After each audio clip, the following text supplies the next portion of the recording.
Assalamualaikum warahmatullahi wabarakatuh. Saya Rida Rahmadamayanti dan teman saya Vinka Indasari dan Putri Malinda. Di sini kami akan menjelaskan tentang sholat Jumat. Pengertian sholat Jumat. Sholat Jumat secara bahasa diambil dari dua kata, yaitu sholat dan Jumat. Kata sholat secara bahasa yaitu berdoa dan kata Jumat mempunyai arti berkumpul. Sholat Jumat yaitu sholat 2 rakaat yang didahului dengan dua khutbah yang dikerjakan pada hari Jumat saat waktu duhur. Sholat Jumat itu sebagai pengganti sholat duhur 4 rakaat bagi yang melaksanakannya.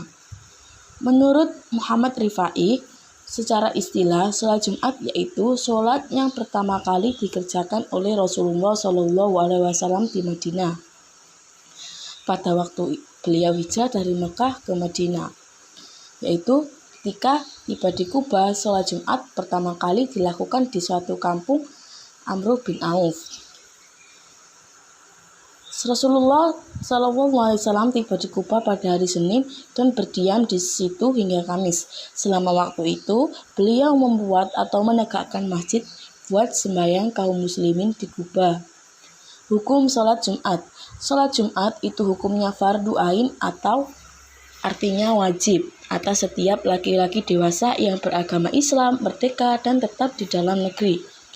Nah, sedangkan perempuan, kanak-kanak, hamba sahaya, dan orang yang sedang dalam perjalanan tidak wajib sholat Jumat.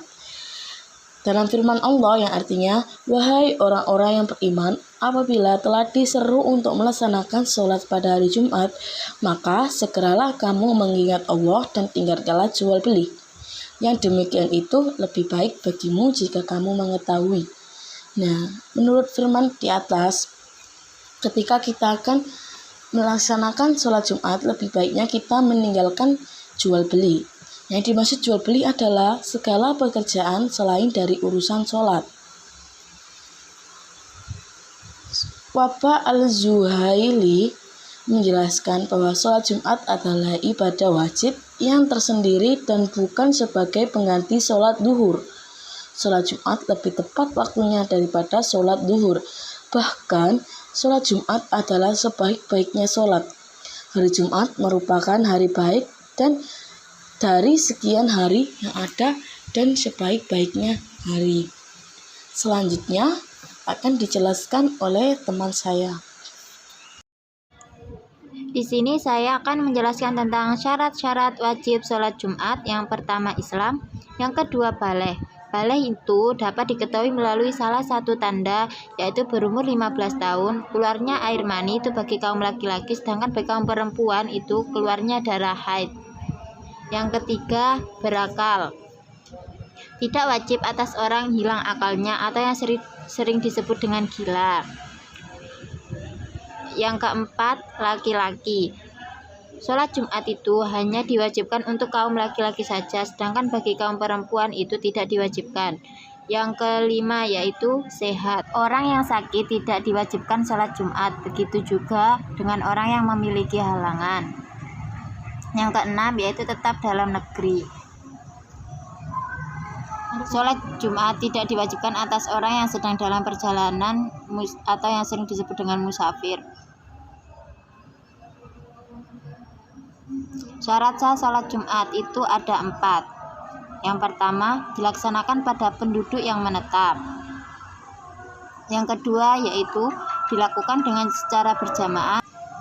Yang ketiga, hendaklah dikerjakan di waktu lohor. Sholat Jumat hanya sah bila dilakukan pada waktu tergelincirnya matahari dan tidak sah dilakukan setelahnya. Yang keempat yaitu hendaklah didahului oleh 2 khutbah. Karena para ulama sepakat bahwa 2 khutbah itu termasuk syarat sah sholat Jumat. Materi selanjutnya tentang khutbah Jumat akan dijelaskan oleh teman saya. Khutbah Jumat.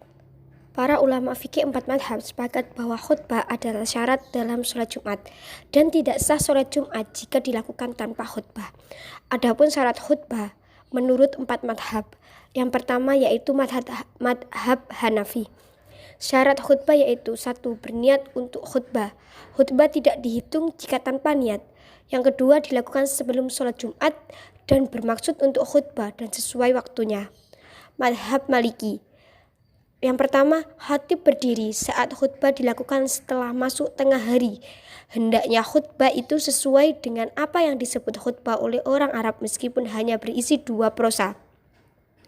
Khutbah dilaksanakan di dalam masjid dan dihadiri oleh jamaah minimal 12 orang laki-laki. Selanjutnya madhab Syafi'i. Khutbah setelah tergelincirnya matahari, yakni sebelum sholat, berdiri saat menyampaikan khutbah, duduk di antara 2 khutbah, mengangkat suara sekira terdengar oleh jamaah yang sah sholat Jum'ah, berturut-turut antara rukun-rukun kedua khutbah dan sholat Jumat. Khatib menutup auratnya. Dan yang terakhir madhab Hambali. Yang pertama, niat dilakukan pada waktunya. Khatib adalah orang yang diwajibkan untuk melaksanakan sholat Jumat.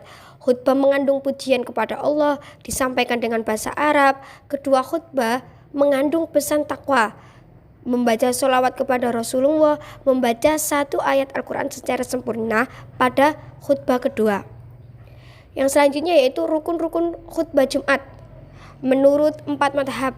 Yang pertama, madhab Hanafi, membaca zikir, hamdalah, tahlil, dan tasbih. Untuk madhab Maliki, minimal orang Arab menyebut sebagai khutbah. Yang selanjutnya yaitu dari madhab Syafi'i. 1. Hamdalah, 2. Sholawat, 3. Membaca Al-Quran. Yang terakhir yaitu wasiat takwa dan doa untuk kaum muslimin. Untuk yang selanjutnya dari madhab Hambali. Yang pertama membaca hamdalah, yang kedua membaca sholawat kepada Nabi, yang selanjutnya membaca Al-Quran, dan yang terakhir wasiat takwa. Sekian presentasi dari kelompok kami, kurang lebihnya mohon maaf. Assalamualaikum warahmatullahi wabarakatuh.